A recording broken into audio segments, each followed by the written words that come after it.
In the previous video, we created this user interface for our AI podcast generator. This is still using fake data, but we get a very good idea of what the flow of this application will be like. The user can provide a URL to any article. We can see an example of what the conversation between the two hosts would look like. And on the right-hand side, we have all of these audio controls.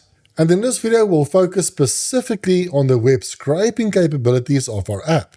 In the first video, we already did research on all the technologies that we'll use in our application. And for web scraping, we decided to use Firecrawl. And if you're new to Firecrawl, it's a fantastic service for scraping content from pretty much any website. And it's also open source, so you can self-host it if you want. But to keep things simple, we'll simply use the free tier on their hosted service. One thing I like to do is to document everything, and I cannot overemphasize this enough. So in the docs folder, we already created this business overview document that tells our application to use Firecrawl to extract data from any website. But what I also recommend you do is store technical documentation in your project as well. Usually you can find these for any service by going to their webpage, go to docs, and what we're looking for typically is a quick start guide or anything that tells us how to install the library and maybe a few examples of how to use it. For Firecrawl, we have a quick start guide, and if I scroll down, we have this how to use it section. It explains how the API key works, the features, and more importantly is how to install Firecrawl and how to use it to scrape any website. This page is full of examples. So what I'm going to do is copy this page, then back in our documentation, under Technical, I'm going to create a new subfolder called Firecrawl. I'm going to create a new file called firecrawl.md and paste in everything that I just copied. Now at this point, I do want to mention that I understand there are MCP services like Context 7 that can also retrieve up-to-date information on any of these services. But unless you're an experienced developer, I don't recommend starting off with Context 7. I've seen a lot of experienced developers fall into this trap as well. We blindly trust these agents to implement the correct solution. But this will cause a lot of issues down the line.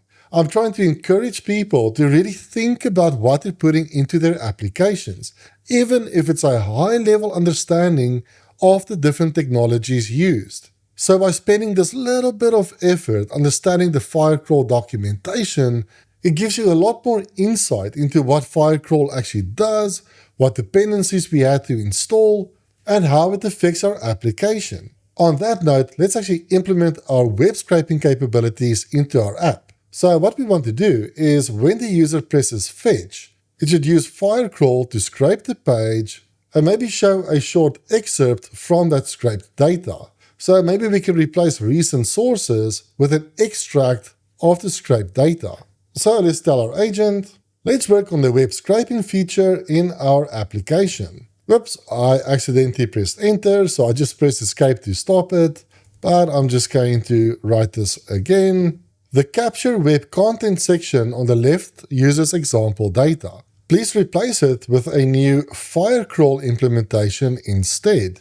When the user presses fetch, a new API should be called that uses Firecrawl to scrape the website. Please replace the recent sources section with an excerpt of the scraped content. Please ensure that you install all dependencies and implement the solution as per the Firecrawl documentation. Now what we can do is grab the Firecrawl documentation that we created in the technical folder and add it to the chat window. With this instruction and all of this extra context, let's send this. Alright, as this is running, we do need to generate an API key for Firecrawl. This is something I mentioned in the documentation as well. They do mention you need an API key to use this service. Now you don't have to be in the documentation to access this either.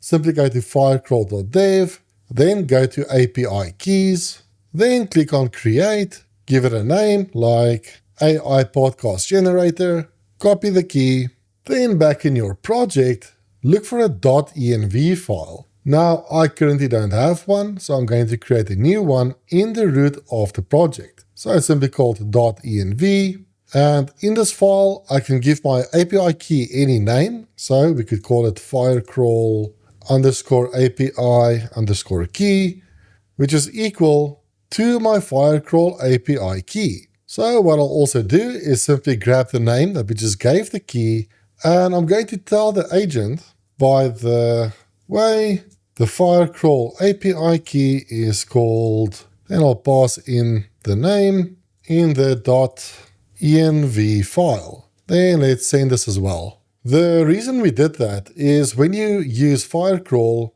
you have to specify the API key within the code. Now, it's never a good idea to embed the key directly within the code, as this will be deployed to something like GitHub or your code repository, and then anyone with access to that repository could see the key. So what we did instead is store the key in an environment variable. So if you ever wanted to replace the key, we can simply update the environment variable and the change will take effect immediately without us needing to change any code. And by telling our agent that the API key is in the .env file, it will automatically adjust the code to reference the environment variables instead. Alright, cool. The agent is done. And it says the next steps is for us to populate the Firecrawl API key, which we've already done. So I guess we should be able to test this. I'll just refresh the app for good measure. Then let's grab any article from OpenAI, like the latest one on codex. I'm going to copy this article. Then back in our app, let's paste in that URL and hit fetch. And if all goes well, we should see the scraped content within a few seconds. Which we do. So we get the section saying OpenAI has introduced upgrades to codex, launching GPT-5 codex, which is optimized for software engineering tasks. And if you were curious to see exactly how this was implemented in our application, we can look at the source control, and here we can see all the files that were added or changed by the agent. And more specifically, we can see the agent added this API route, and it's in here where the Firecrawl SDK is being used. So when we scroll down, we can see it's retrieving the API key from our environment variables.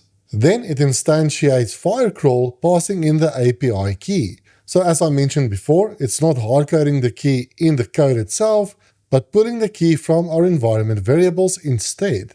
Then it's scraping the URL and asking Firecrawl to return the following information. It's returning the article's content in Markdown format, as well as the summary. And it's the summary that we see in this section. And then the code simply builds up a response body for the API, which will return the entire Markdown, the metadata for the article, as well as the summary. So now that the web scraping is working, I recommend creating a new checkpoint. So let's go to source control, and let's call this feature, and we'll say add Firecrawl for web scraping. Let's commit this. And now we're ready to move on to the next part of our application, which is to pass the scraped content to an LLM to generate this conversation between two hosts.